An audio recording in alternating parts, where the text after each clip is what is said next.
The great irony about Christianity, it seems to me, is that at its centre is the story of a man who's put to death,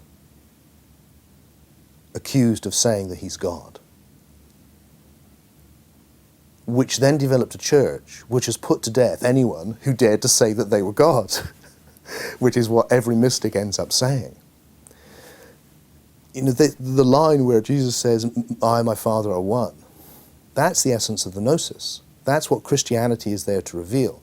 Christianity, the whole myth, the whole Jesus myth, which is a very ancient myth, it's not to be taken literally, it's an ancient pagan story of death and resurrection, which has been brought into the Jewish tradition in a new form, is that you are the Christ. Each one of us is the dead Christ. And the Christ is just another name for what the Buddhists call the Buddha nature, or the Hindus call the Atman, or each one of us calls the I. It's that big space that we've been talking about. That's the Christ. It's the one being, the one awareness.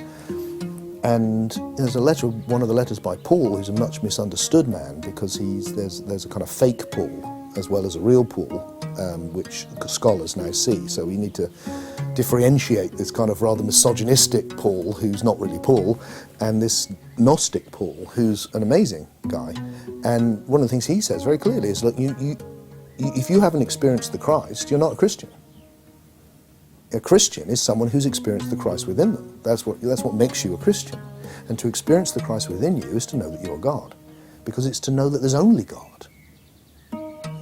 When because I've written these controversial books, I have a lot of people ask me when I do TV or radio and things, saying, well, do you believe in God? And I just end up saying, well, I don't believe in anything but God. Because if God is that big mind, then that's all there really is. We're all God, there's only God.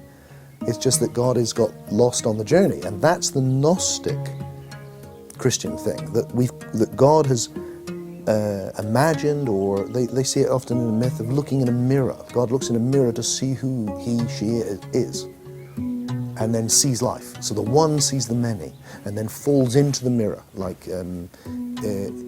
that identifies with the image or the reflection. And then what Christianity is about recognizing that who we really are. So I'm falling into identity with Tim, and the waking up is recognizing what I really am. Oh, and if I'm here, you see, most people, I was brought up, I had quite a gentle Christianity through the Church of England, which is very sweet, really.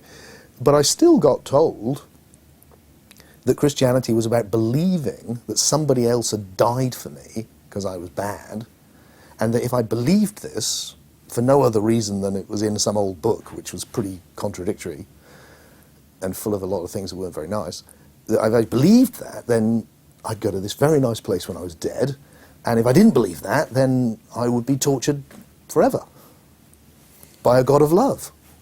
You can see why kids get confused. Just like, right, you see this guy being tortured on this, like, well, that doesn't look too good, does it? If God does that to his son, what's he going to do to me?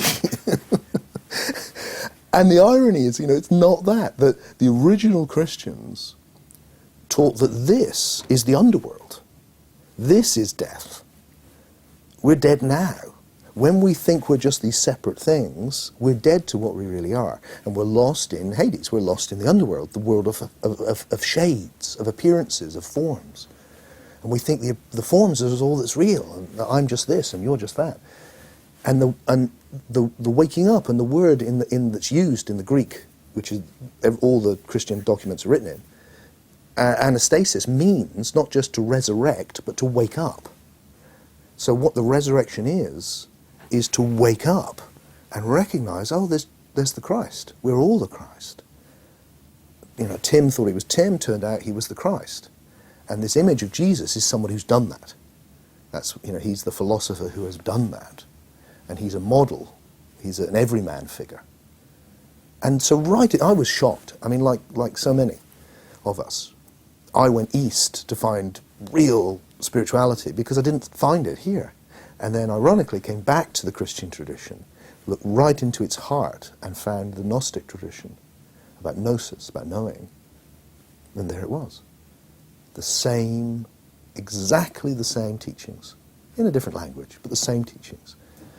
That we can wake up. There's a book, a Gnostic book, called the Treatise of the Resurrection, or you could actually translate that, the Book of Waking Up, which says the resurrection isn't going to something that happened to somebody else, Jesus. It's not going to happen at the end of time. The resurrection, it says, is now. The waking up is now. It says, free yourself from the duality which binds you, and you will see that you are already resurrected. So in the conversation we've been having, you free yourself from that being caught in the either or, and you see you're already awake. You're already awake. Now that's a very different form of Christianity to the one that, which goes, it's about belief, and it's about what happens to you after you're dead. And no. But at its heart, it's love. That even the thing which has survived, thank goodness, which is just, you can't miss it. Love others as yourself, love your enemies, love God. That's the whole Gnostic, that's the real heart of it. As long as we keep that alive, we'll be all right.